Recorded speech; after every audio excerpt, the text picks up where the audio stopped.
On this edition of Motorcycle Experience, we kick off a brand new season by kick-starting our Yamaha FZ07 challenge, while my riding buddy Norm Wells and I pack up a couple of bimmers in Quebec City. Then, during our Winging It segment, our new touring contributor Ken Edick will share some sage advice on extending your riding season. And on Shifting Gears, contributing editor Jen Martin will stop by the Toronto Motorcycle Show to discuss the art of shopping for a new set of wheels. All this and more as Motovan presents Motorcycle Experience. Hello and welcome to Motorcycle Experience, the voice of motorcyclists everywhere. I'm Dave Hatch, and this week we're kicking off our 26th season of Motorcycle Experience. We're down here in Savannah, Georgia with a Honda Canada press launch, and we're sampling this puppy, the all-new Honda CBR 300R.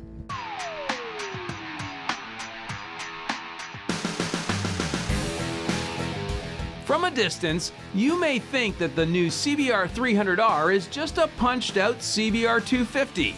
But upon closer inspection, you'll be pleasantly surprised to discover that this CBR more closely resembles its bigger brother, the CBR 500R. I mean, sure, the new 300 uses the same chassis as the 250, but notice how the new redesigned bodywork now includes a dual headlight, just like the new CBR 500R. Then, underneath that bodywork, a new crankshaft, connecting rod, and piston have yielded 37 cc's more displacement, pumping up the liquid-cooled, fuel-injected dual overhead cam 4-valve single by 17% in the horsepower department. It also definitely feels stronger in the torque area. But this extremely nimble, light-shifting 6-speed with its optional ABS-assisted 296mm single-disc brake up front doesn't just look a little bigger, it also feels a little more grown up. Pretty amazing when you consider its low seat height and comfortable riding position. But you don't have to take my word for it. Here's what Inside Motorcycles editor Colin Fraser had to say after a day of flogging the little 300 out on a racetrack. So Colin, this is the first real season for this motorcycle. Honda's chosen to launch it down here at Roebling Road. Essentially, we're looking at the CBR 250, just a little bit bigger all round. Would that be a good description? Yeah, I think that's fair. It's slightly restyled, slightly bigger engine, has a lot of the good features that made the 250 such a good motorcycle, but it's interesting that what used to be a class that Honda was establishing, first with the 125, then with the 250, now with the new 300, this is now a division, you know? This is not one manufacturer suggesting here's a destination, and it's ironic for me because I grew up riding the only sport bikes were small displacement sport bikes, and now because of insurance and all that, it's come full circle, and young people are heading towards these bikes because they can afford them. Yeah, so if we talk about the engine itself, Honda's added a little bit more displacement, a little more stroke if you will, and as a result, I feel it's got a little more mid-range and just a little more oomph. What was good with the old engine is better with this one. It's the same characteristics, same performance, just a slightly improved, but enough that you notice. It's not one of those things, well, it's a wash, I can't tell. And I would be remiss if I didn't mention ABS, because it's getting to the point where almost everything has ABS. It's taken a very long time. Obviously, it's a safety thing. It's good for all riders. It's particularly good for new riders. So, one of the strengths of the Honda package is the opportunity for ABS, and for the amount of money it costs now for ABS, absolutely you should get it. And it's interesting, when we raced these in Canada, the ABS bikes were preferred because the brakes are a little stronger. Right. Yeah, I was going to say the braking is great, the ABS is nice to have, and shifting, it's probably one of the nicest shifting motorcycles out there right now. Yeah, and it's such an easy bike to shift. You can shift both ways without the clutch, which is quite unusual for a single. But overall, it's what you'd expect from a Honda. It's easy to handle, there's nothing that surprises you. You can pretty much get on it and concentrate on your riding, which of course, you know, when you're riding hard is the goal. Right. Riding position itself, for me, I find I'm getting a little sort of bent at the knee, a little more than I would like to, but other than that, I find the riding position quite comfortable, and I'm 6 foot tall. Well, it's the trickiest thing in the world to try and build these group of everyone. motorcycles to fit everyone. Yeah. And obviously it's slightly more inclined to smaller in stature people, but it's not bad. And you look at the way they've shaped the seat and how the bike is through the flanks here, it makes it a lot easier for a shorter person to deal with. Right. So I think it's a good compromise. And of course in the racetrack, you tend to be cramped up anyhow. So it's as far as a bike to ride on the track, it's actually reasonably comfortable. You know, there Right. certainly are a lot of 600 class sport bikes that aren't as comfortable as this 300.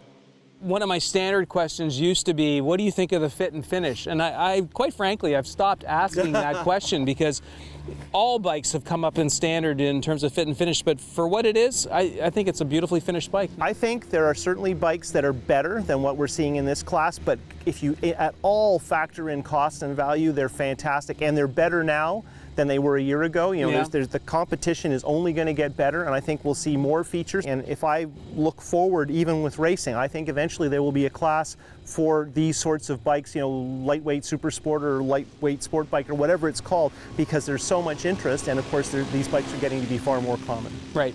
Is there anything about the bike that disappointed you today when you were out on the track? No, I think it would be nice if it breathed a little better at top RPM, and a big fast track is not the kindest place for a small displacement bike, but compared to the old 250, it's better, and you notice the difference. And I think if people have only ridden really big displacement bikes, they'd be shocked how much fun you can have on something like this, particularly if a couple of your friends have them too. So who are we going to recommend the bike to?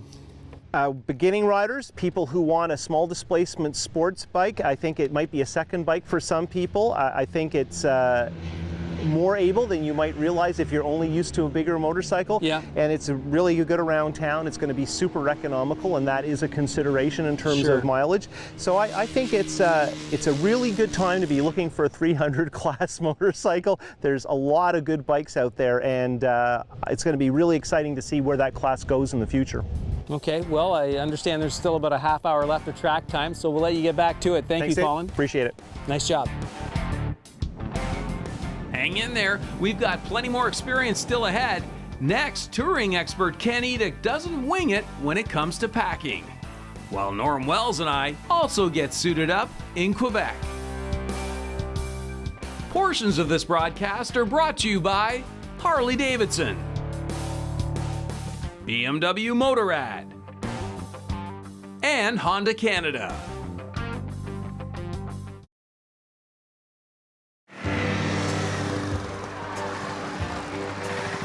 Welcome back to Motorcycle Experience. I'm Dave Hatch. As we continue our coverage down here in Savannah, Georgia of the Honda Canada press launch, it's time now to get some sage advice from a guy who's been riding for over 4 decades and logged some 1 million kilometers in the saddle of a Honda Goldwing. But before we do that, let's kick off this season's ultimate ride with Norm Wells. Today we're getting set to explore Gaspé Z. Okay, as you know, each fall, Norm Wells of BMW Motorrad and myself have been packing up our motorcycles and setting off to explore a variety of destinations all across North America. Literally checking off our own personal bucket list under the guise of educating you, our loyal viewers. Over the past 14 years, we've ridden all across Canada, from Cape Spear, Newfoundland, to Tofino, Vancouver Island. Plus, more recently, there's been side trips to the south of the border, to wrestle the tail of the dragon, soak in the Grand Canyon, snap Mount Rushmore, and sample the Hot Wheel tracks around LA. So for this year's adventure, we decided it was time to get back to spotlighting our home and native land and explore an area of eastern Canada known for its friendly hospitality, stunning scenery, and wonderful roads. So Norm, here we are at Moto Vanier in Quebec City, and we're picking up our units. We've got a couple of nice K1600 GTs waiting for us here. And as we were flying into Quebec City this morning, I was thinking about this, our 14th ultimate ride.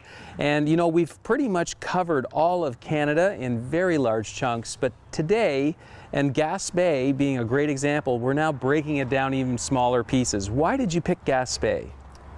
Well, when we were here a couple of years ago, originally I wanted to do the Gaspé, but we just didn't have the time to do it. Right. But this is one place as a motorcyclist you want to see. It's a motorcycle mecca. It's all about the ride. There's a lot of history here as well, but this is going to be all about the ride over the next few days. It's just such a beautiful place to ride. You're on the coast of the Gulf of St. Lawrence. You're on the coast of Baie des Chaleurs. You can go in and out of the Gaspé Peninsula on these various roads, and you're going to get changing scenery continuously. So it's a real cool place to go as a motorcyclist. Right. As you said, there's tons of history here, and I'm sure we'll be discussing that as we go. I mean, the history of Canada, a lot of places, a lot of countries came here from the 1500s on. So we'll talk about the history as we go. The route, though, I can see that the roads, the opportunities here to follow the coast, they're very squiggly. We're going to have some great twisty roads following the coast, but you also mentioned going inland at one point, and that there's actually a mountain region that we're going to be tackling?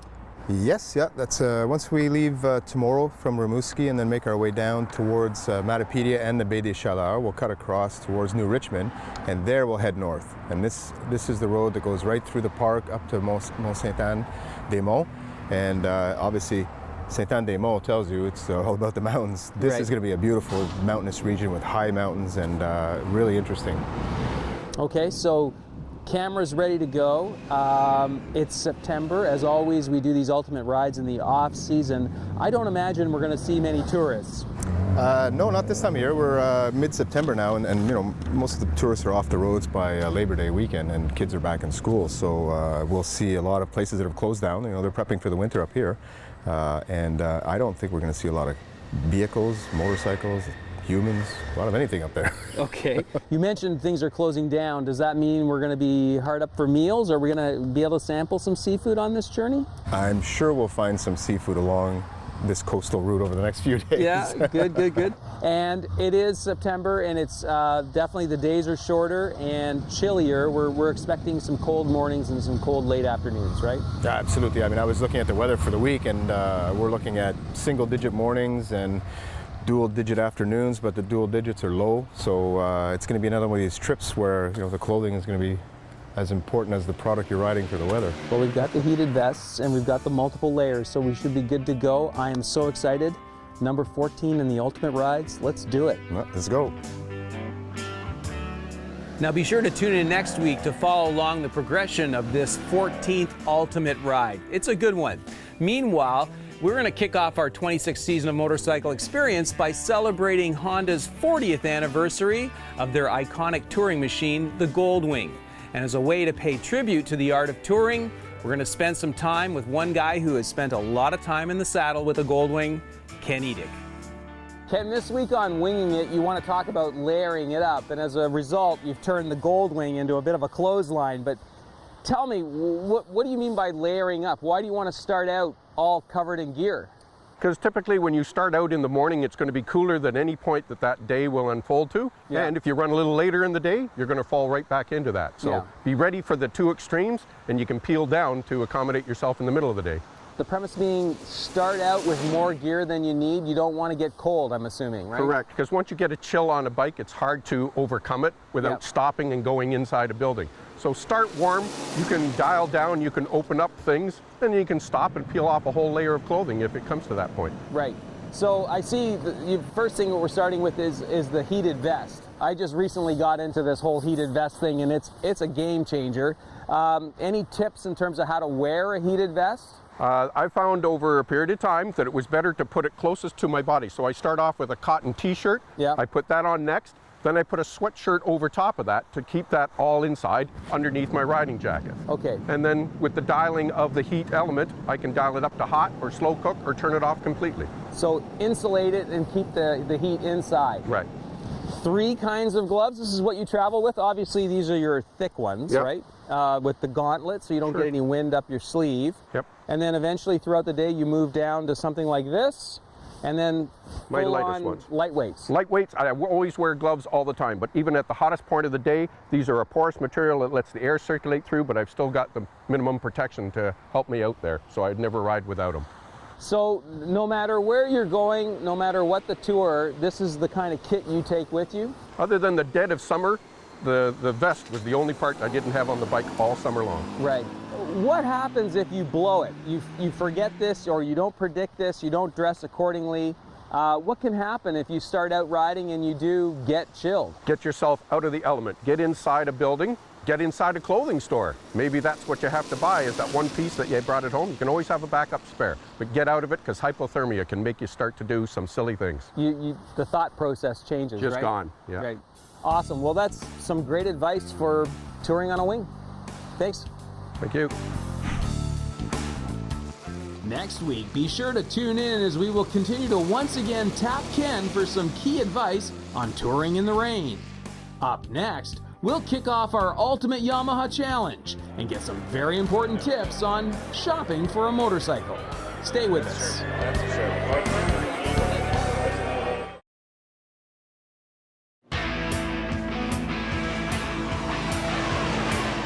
Welcome back to Motorcycle Experience. I'm Dave Hatch, and it's time now to launch this season's Ultimate Yamaha Challenge.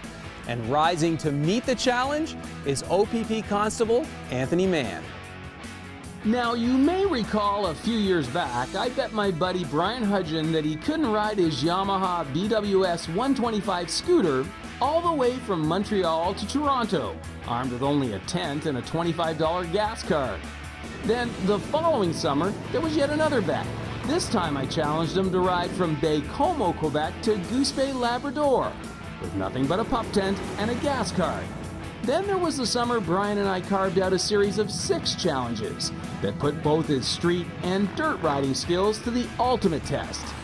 Yep, Yamaha Canada really likes it when we try to do interesting things on their products. And this next one is no different. Matt Fletcher of Yamaha Canada has created 12 challenges, while OPP Constable Anthony Mann has offered to meet those challenges head-on in the interest of public safety. Together, we hope these challenges will give you some ideas on how to practice riding your motorcycle, and perhaps how to use your motorcycle in a variety of ways, beyond the average day-to-day commute. So Anthony, welcome to the Picton Airport in Prince Edward County. How you doing? Good, thank you. Feeling good? Yes, I am. All right, I see you have your FZ07. Yes, You're all set to go? I am. This is Matt Fletcher from Yamaha Canada. Hey, Anthony. And Matt, you have the first challenge for us? Sure do. Up first, slow speed challenge. We're going to just gentle Yeah, start. ease him into it. Ease them into it with the slow speed challenge, the classic slow speed, 45 seconds. I'm not sure if you're aware of how this works, but we've laid out a course for you here. You have to get down to the box at the other end. However, if you get there before 45 seconds, you have lost the challenge. Get there too soon, you lose. You have to go real slow. Okay. Understand? Yes, I do. Matt, you want to head down there with the timer? Of course. So a couple of suggestions for you, Anthony. Just make sure you use the clutch really as your accelerator and keep the revs up. That'll help you with the centrifugal force. That'll help keep the bike upright. And make sure you use the rear brake. Okay? Stay within the cones. Matt, are you ready? Yep. Okay, let's do this.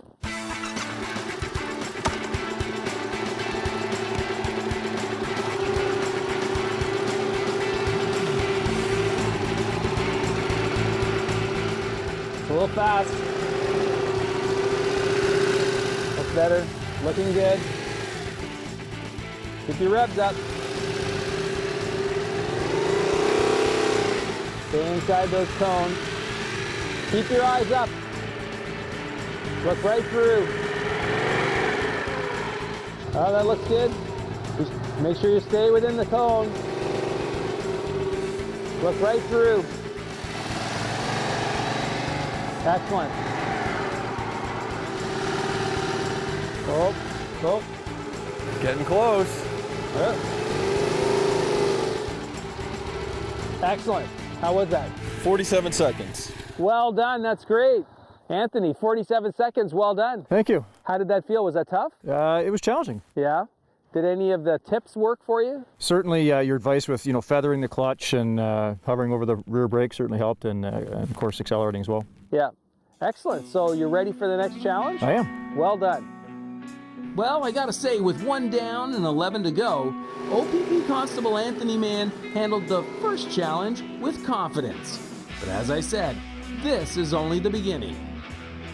Okay, now that we've got you all fired up for another season of riding, stay tuned because next professional riding instructor Jen Martin has some great advice on finding the right motorcycle for you. Portions of this broadcast are brought to you by Harley-Davidson,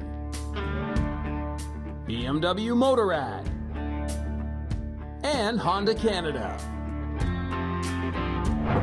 Welcome back as Motovan presents The Experience. I'm Dave Hatch, and now that we've got you all fired up for another riding season, we'll wrap up our show by discussing what to look for when you go shopping for a motorcycle.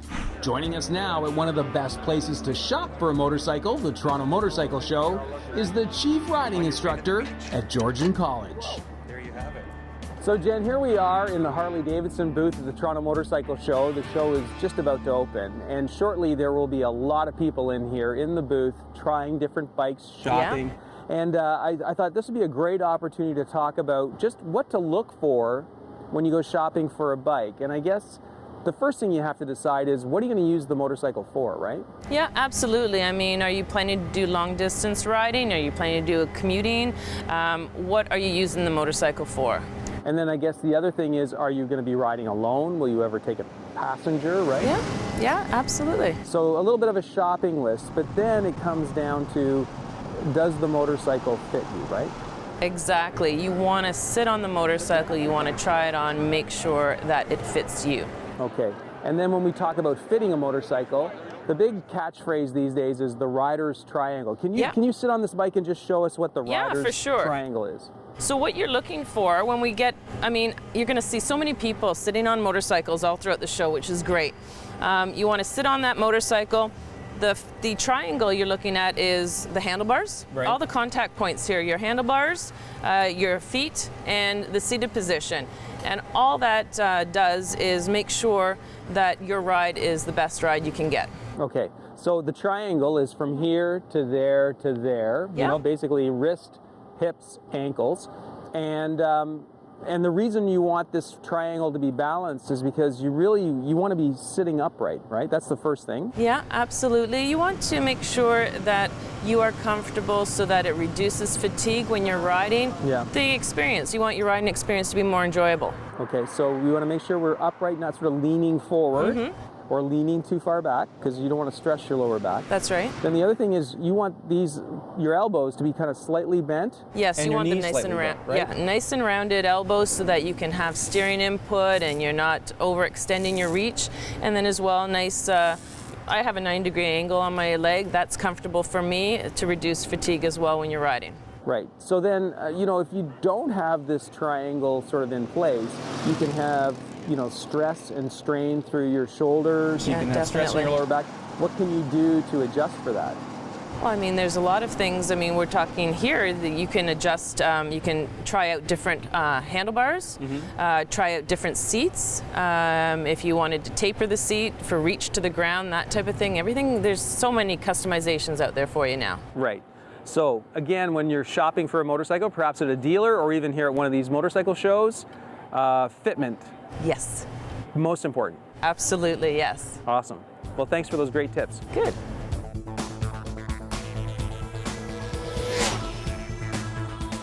Oh my God, that's fast. Anyway, that's it for this week's program, folks. We're all out of time. But if you're looking for more experience, be sure to go to our website, motorcycleexperience.ca, and join our Riders Club. That way you can stay on top of our broadcast schedule. So till next week, keep your feet on the pegs and your right hand cranked. Certainly Jody did. Bye for now.